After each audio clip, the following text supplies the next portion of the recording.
اکرام، مختلف سیاسی جماعتوں کے ذمہ داران، حاضرین اکرام، آپ جانتے ہیں کہ آج کا یہ جلسہ بی جے پی کی حکومت کی طرف سے وزیر اعظم نریندر مودی کی حکومت نے جو ہمارے ملک کے آئین سمویدھان کے برخلاف ایک کالا قانون بنایا، اس کے احتجاج میں All India Muslim Personal Law Board کی جانب سے ملک کے مختلف ریاستوں میں، شہروں میں ایک احتجاجی پروگرام کو منظم کیا گیا، اور اسی سلسلے میں آج سرزمین بودھن پر اس کالے وقف قانون کے خلاف ایک احتجاجی جلسہ منعقد کیا جا رہا ہے۔ میں آپ تمام لوگوں کا دل کی گہرائیوں سے شکریہ ادا کرتا ہوں کہ ہزاروں کی تعداد میں آج بودھن کے امبیڈکر چوک پر آپ لوگوں کی موجودگی اس بات کا پیغام بی جے پی کو اور ہمارے ملک کے وزیر اعظم پردھان منتری کو ایک پیغام دیتی ہے کہ ہم اس وقف قانون کو کالا قانون مانتے ہیں اور ہم اس وقف قانون کو ریجیکٹ کرتے ہیں، کیونکہ یہ بھارت کے آئین اور سمویدھان کے خلاف ہے۔ میرے عزیز دوستوں اور بزرگوں، میں اس قانون کے اوپر اپنی بات کو رکھنے سے پہلے یہ بہت ضروری سمجھتا ہوں کہ آپ کے سامنے اس بات کو رکھوں کہ غزہ میں جو معصوم فلسطینیوں کا قتل عام ہو رہا ہے، نسل کشی ہو رہی ہے، جینوسائیڈ ہو رہا ہے، ہم اس کو بھی نہ بھولیں، کیونکہ ایسا لگتا ہے کہ پوری مسلم دنیا اور جو مسلم ممالک کے ذمہ داران ہیں وہ خاموشی بنائے بیٹھے ہیں، مگر آج ہم دیکھتے ہیں کہ وہ بہادر فلسطینی جو پچھلے 70 سال سے بیت المقدس اور مسجد اقصی کو بچانے کے لیے اپنی جدوجہد کر رہے ہیں، اور ایک سال کے اندر 60,000 سے زیادہ فلسطینیوں کا قتل اسرائیل کی بنیامین نتنیاہو کی ظالم حکومت نے ان پر حملہ کر کے قریب 60,000 فلسطینیوں کی جانیں لیں۔ 2 لاکھ فلسطینی غزہ میں لاپتہ ہیں، مسنگ ہیں، یا تو وہ کسی بلڈنگ کے ملبے میں پھنسے ہوئے ہیں یا پھر کسی بلڈنگ کے ملبے میں پھنسے ہوئے ہیں، اور ان کی لاشیں ان کے خاندان کو نہیں ملتی ہے۔ آپ کو جان کر تکلیف ہوگی کہ ورلڈ ہیلتھ آرگنائزیشن نے کہا کہ غزہ میں ایسے 10,000 فلسطینیوں کو فوری وہاں سے نکالنا چاہیے تاکہ ان کو ایسے اسپتال میں ان کا طبی علاج کیا جا سکے، کیونکہ ان کو بہت گہرے زخم لگے ہیں اسرائیل کی بمباری اور اسرائیلی فوجوں کے حملوں کی وجہ سے۔ یہ WHO کی رپورٹ ہے کہ 10,000 فلسطینیوں کو فوراً نکال کر دوسرے اسپتالوں میں منتقل کرنا چاہیے۔ دنیا یہ کہہ رہی ہے کہ غزہ میں پوری دنیا میں سب سے زیادہ اگر بچوں کے ہاتھ اور پیر کٹے ہوئے ہیں تو غزہ میں ایسے 10,000 سے زائد بچے جن کے ہاتھ اور پیر کٹے ہوئے ہیں۔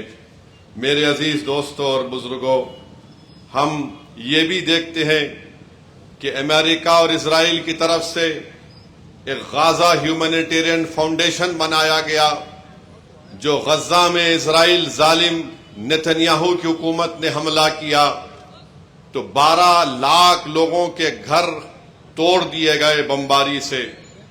12 لاکھ لوگ غزہ میں بے گھر ہیں، ہزاروں لاکھوں کی تعداد میں لوگ بھوکے ہیں۔ تو یہ GHF نامی فاؤنڈیشن جب ان معصوم فلسطینیوں کو کہہ کر بلاتا ہے کہ آؤ ہم تم کو کھانا دیں گے، تو جب وہاں پر یہ فلسطینی پہنچتے ہیں تو ان پر فائرنگ کی جاتی ہے. اس فائرنگ میں 830 فلسطینیوں کی جانیں جا چکی ہیں. میرے عزیز دوستوں اور بزرگوں، ہم اپنی دعاؤں میں ان فلسطینیوں کے لیے دعا کریں. ہم اپنی دعاؤں میں اللہ سے دعا کریں کہ اللہ وہ ظالم بنیامین نتنیاہو کی حکومت کا خاتمہ بھی کرے اور اللہ ان لوگوں سے اپنا حساب کرے. میرے عزیز دوستوں اور بزرگوں، دنیا میں اگر کوئی کربلا کی داستان کو کوئی دہرا رہا ہے آج کی تاریخ میں، تو وہ فلسطینی غزہ میں اور مغربی کنارے میں آج جدوجہد کر رہے ہیں. جو حسینی پرچم کو تھام کر وقت کے فرعونوں سے، نمرودوں سے پنجہ آزمائی کر رہے ہیں، تو وہ فلسطینی ہیں.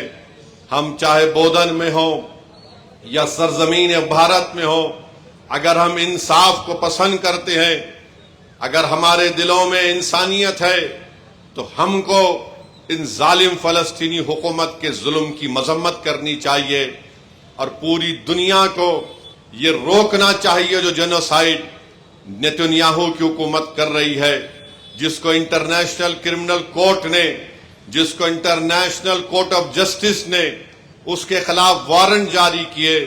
مگر افسوس ہوتا ہے کہ امریکہ اور برطانیہ اس انٹرنیشنل کورٹ آف جسٹس کے ججوں پر سینکشن لگاتی ہے کہ کیسے تم نے نیتنیاہو اور اس کے وزراؤں کے اوپر آپ نے وارنٹ کو جاری کیا.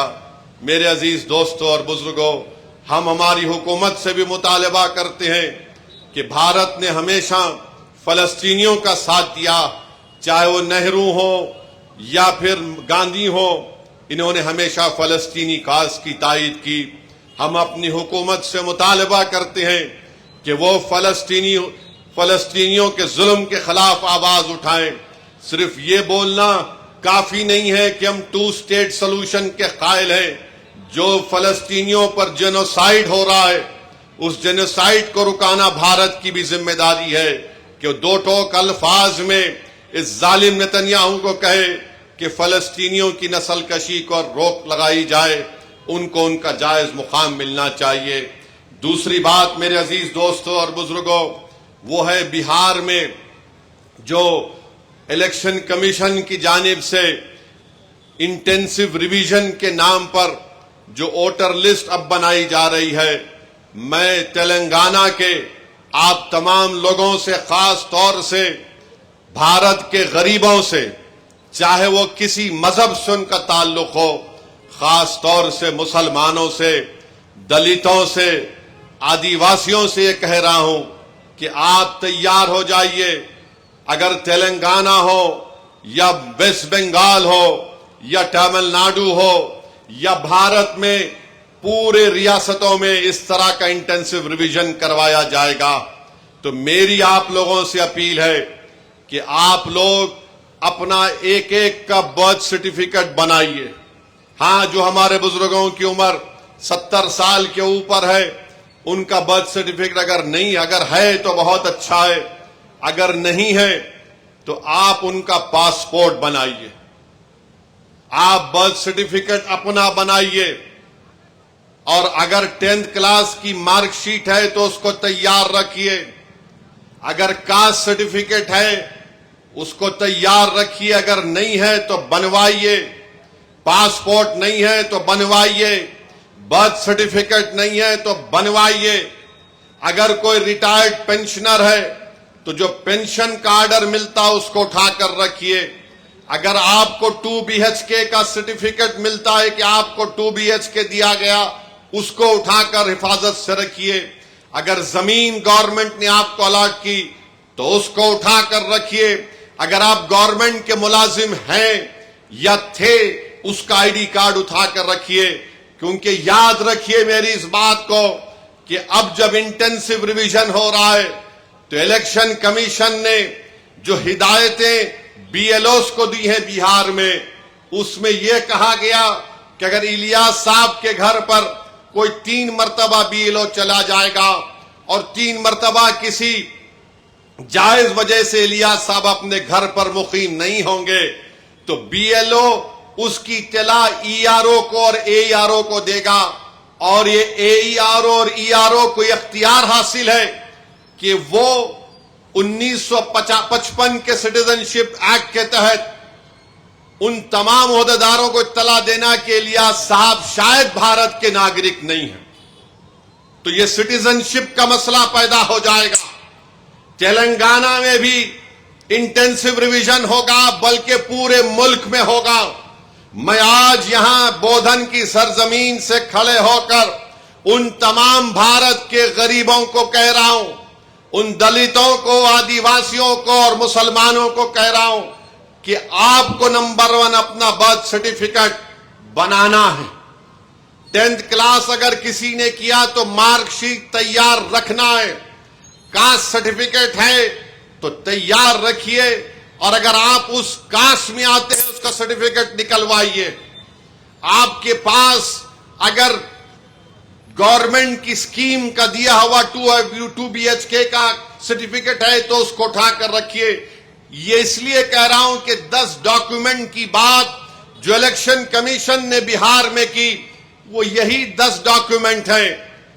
ہم نے سپریم کورٹ کو اختر الایمان مجلس کی طرف سے گئے تو سپریم کورٹ نے اپنے انٹریم آرڈر میں کہا کہ پرائما فیسی ہم الیکشن کمیشن سے کہتے ہیں کہ آدھار کارڈ کو بھی، جو الیکشن کمیشن کا ووٹ ڈالنے کا پک کارڈ ہوتا ہے، راشن کارڈ کو بھی وہ کنسیڈر کرے۔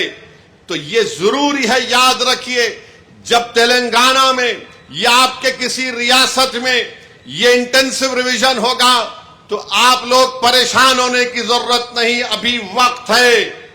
پاسپورٹ بنا سکتے، دبا کے پاسپورٹ بناؤ۔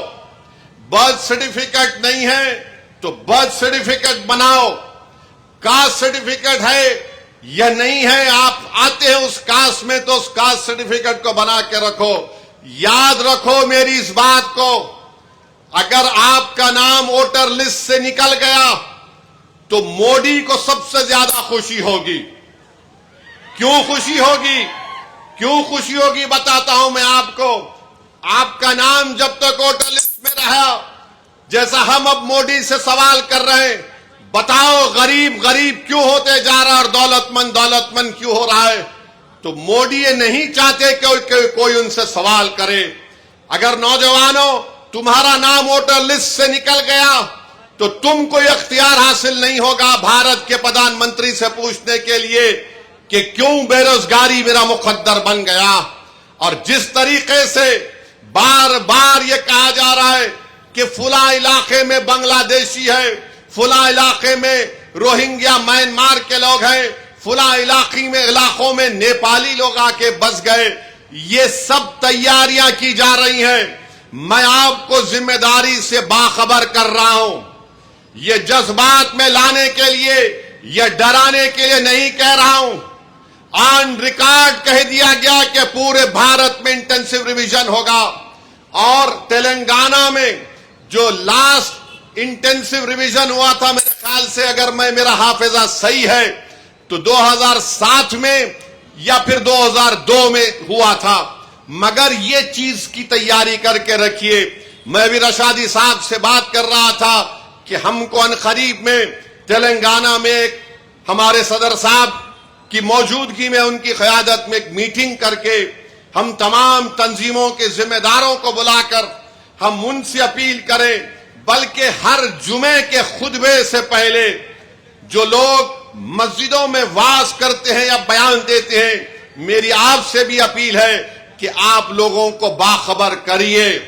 یہ سازشیں کی جا رہی ہیں، کل تمہارا نام ووٹر لسٹ سے نکل گیا تو ووٹ ڈالنا تو دور کی بات، کوئی آ کر تم سے کہے گا کہ اپنی شہریت ثابت کرو، فارنرز ٹریبونل کو بھیجا دیا جائے گا، اس کا بھی ایک پروسیجر ہے۔ پہلے ایس پی بارڈر کو بولا جائے گا، ایس پی بارڈر لیٹر لکھے گا منسٹری ہوم افیئرز کو، وہاں پر 3 آفیسر کی دستخط کے بعد آپ کا مقدمہ چلے گا، یعنی آپ اپنے روزگار سے محروم۔ سب سے زیادہ بڑی چیز یہ ہے کہ آپ اپنی عزت سے محروم ہو جائیں گے۔ لوگ آپ کو انگلی اٹھا کر بولیں گے اس کا نام ووٹر لسٹ سے نکل گیا، یہ بھارت کا شہری نہیں ہے۔ اسی لیے آپ یاد رکھو، ابھی سے میں نے جو بات کہی اس پر عمل کرنے کی کوشش کریے۔ میرے دشمن بہت ہیں، مجھ سے اختلاف کرنے والوں کی بھی تعداد بہت زیادہ ہے، کیونکہ بھارت کے اگر کوئی لیلا ہے تو اس کا نام اسد الدین اویسی ہے۔ مجھ سے بہت چاہنے والے ہیں، مگر اس کی پرواہ مت کرو، میں تم کو باخبر کر رہا ہوں، میں آپ کو باخبر کر رہا ہوں۔ وہ طوفان آنے سے پہلے ہم کو تیاری کر لینا چاہیے۔ سازش کرنے والے کی سازش میں اس کو ناکام کرنے کے لیے ہم کو آج سے تیاری کرنا پڑے گا۔ جو لوگ ہمارے ملک میں، جس کو ہمارے بزرگوں نے اپنے خون پسینے سے انگریزوں کی غلامی سے آزاد کروایا، بے شرمی کی حد ہے کہ تم آج ہم سے کہہ رہے ہو کہ بتاؤ تم بھارت کے شہری ہو یا نہیں ہو۔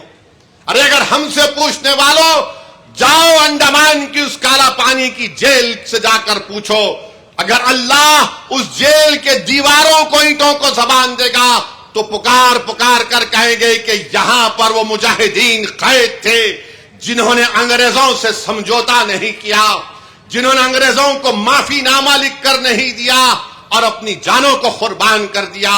اگر اللہ مالٹا کی جیل کو، اس جیل کے صحن کو اگر اللہ بولنے کی طاقت دے گا تو پکار پکار کر کہے گا کہ اس سردی میں یہاں پر مجاہدین تھے جنہوں نے انگریزوں سے سودا نہیں کیا۔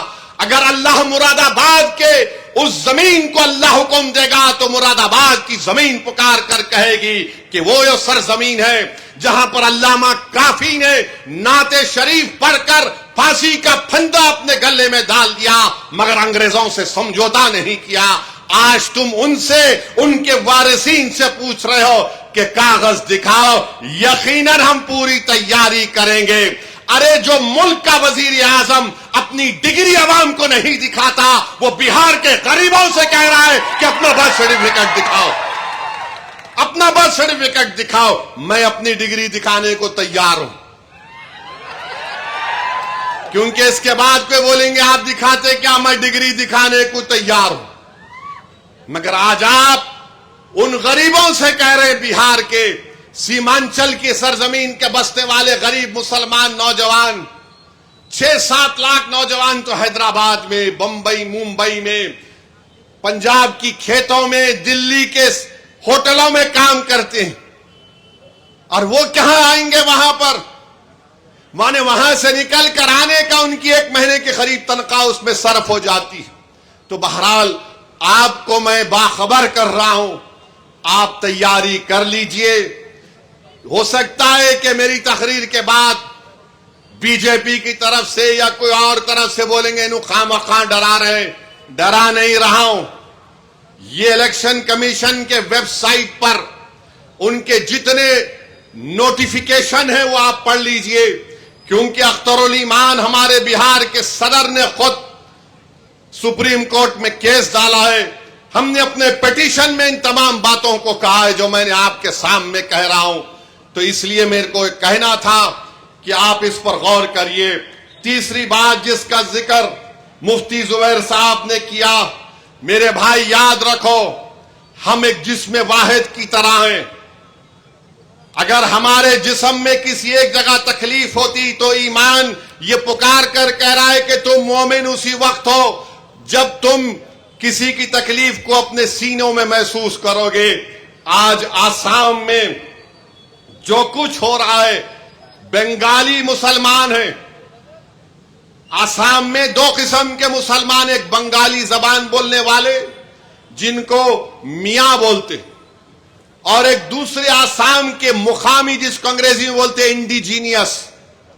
آپ کو جان کر تکلیف ہوگی کہ آسام میں وہاں کے چیف منسٹر نے ایک مشن وسندھرا شروع کیا، جس کے تحت اگر کوئی گورنمنٹ کی زمین پر اپنا گھر بنا لیا، کھیتی باڑی کر رہا ہے، تو اس کو حکومت ان کو زمین کے حقوق دے گی، ریگولائز کرے گی، مگر بنگالی زبان بولنے والے مسلمانوں کو مشن وسندھرا میں ان کو زمینیں نہیں دی جا رہی ہیں۔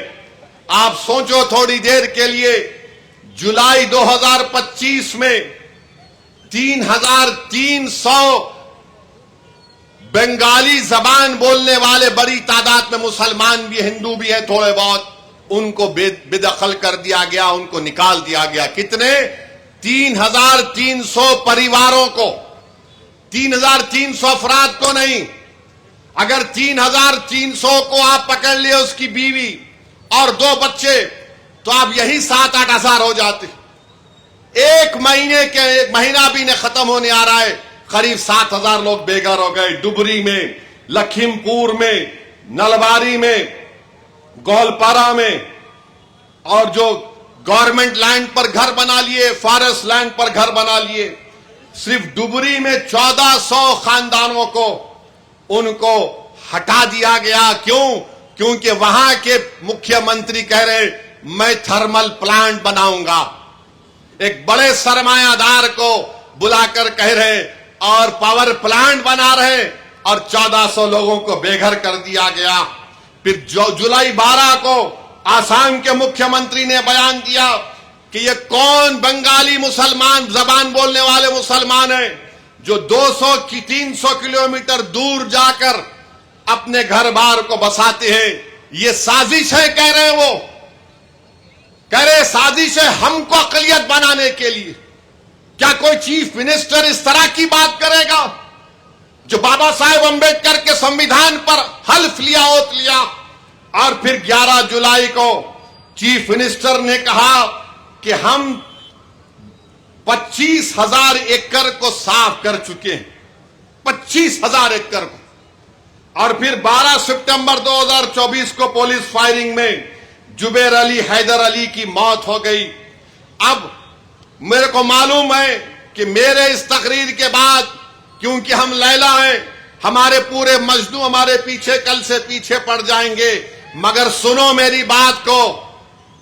آسام کی اکنامک سروے کی رپورٹ ہے اسمبلی کی 2016-17 میں، جس رپورٹ کو آسام کے اسمبلی میں کیا، وہ یہ کہہ رہی ہے کہ 7,000 کلومیٹر 7,000 اسکوائر کلومیٹر آسام کی زمین میں ایروجن میں جو زمین کٹ جاتی ہے، 8,000 ہیکٹر ایسی زمین ہے جہاں پر زراعت نہیں کر سکتے کیونکہ مٹی جمع ہو جاتی۔ اور آسام میں کیا ہوتا، سیلاب آیا تو لوگ، یہ زمین کٹ گئی، ایک 10 گاؤں چلے گئے تو کشتی میں اپنا سامان رکھا، دوسری جگہ پر جا کر اپنی جھوپڑی لگا لی۔ بتاؤ یہ کون سی حکومت ہے جو جھوپڑیوں کو کھاڑ کر غریبوں کو بے گھر کر رہی ہے؟ کیسا بھارت وکشت بھارت بنے گا؟ میرا بھی خواب ہے کہ بھارت 2047 تک وکشت بھارت بنے، مگر کیسا وکشت بھارت بنے گا جب ہم غریبوں کو صرف غریبی کے نام پر گھروں سے نکال رہے آسام میں؟ اور کیا یہ بات سچ نہیں ہے کہ 9 اپریل انڈیا ٹوڈے کا کانفرنس ارون جیٹلی نے کیا یہ نہیں کہا تھا کہ بھارت میں 30 کروڑ لوگوں کے پاس زمین نہیں ہے؟ 30 کروڑ غریبوں کے پاس بھارت میں زمین نہیں ہے۔ بتاؤ مودی جی، بتاؤ آر ایس ایس، بتاؤ بی جے پی کا، ان آسام کے بنگالی زبان بولنے والے مسلمانوں کی اللہ ان کی مدد فرمائے۔ جو حکومت ظلم کر رہی ہے، یاد رکھو تم وقتیہ طور پر ظلم کرو گے، تمہارا ظلم مٹے گا انشاءاللہ تعالی، تمہارا ظلم مٹے گا، تاریخ میں تمہارا نام نہیں ہوگا۔ تم ایک اسمبلی کا الیکشن جیتنے کے لیے غریبوں کو اپنے گھر سے بے گھر کر رہے ہو۔ ارے کیا تم زمین نہیں دے سکتے؟ تمہاری حکومت کی مشن وسندھرا میں تم کیوں نہیں دیتے آسام میں بنگالی زبان بولنے والے مسلمانوں کو؟ تو میرے عزیز دوستوں اور بزرگوں، یہ بہت ضروری ہے کہ ہم ان بنگالی زبان بولنے والے ہمارے مسلم بھائیوں کو یاد رکھیں۔ اب آ جائیے وقف کے قانون پر۔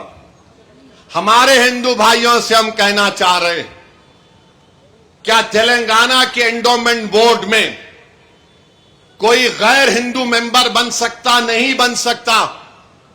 کیا تلنگانہ کے ہندو انڈومنٹ بورڈ میں کوئی کمشنر غیر ہندو ہو سکتا؟ نہیں ہو سکتا۔ جب تلنگانہ کے انڈومنٹ بورڈ میں نہ ممبر، نہ کمشنر، نہ اسسٹنٹ کمشنر غیر ہندو بن سکتا ہے، تو میں آپ سے کہہ رہا ہوں کہ آخر کیوں مودی کی حکومت نے کہا کہ تلنگانہ کے وقف بورڈ میں کم سے کم 4 ممبر، منیمم 4 ممبر غیر مسلم ہو سکتے ہیں؟ کیا یہ رائٹ ٹو ایکوالٹی کا وائلیشن نہیں ہے؟ اگر یہ بات ہے تو پھر ہر جگہ کیوں نہیں بناتی آپ؟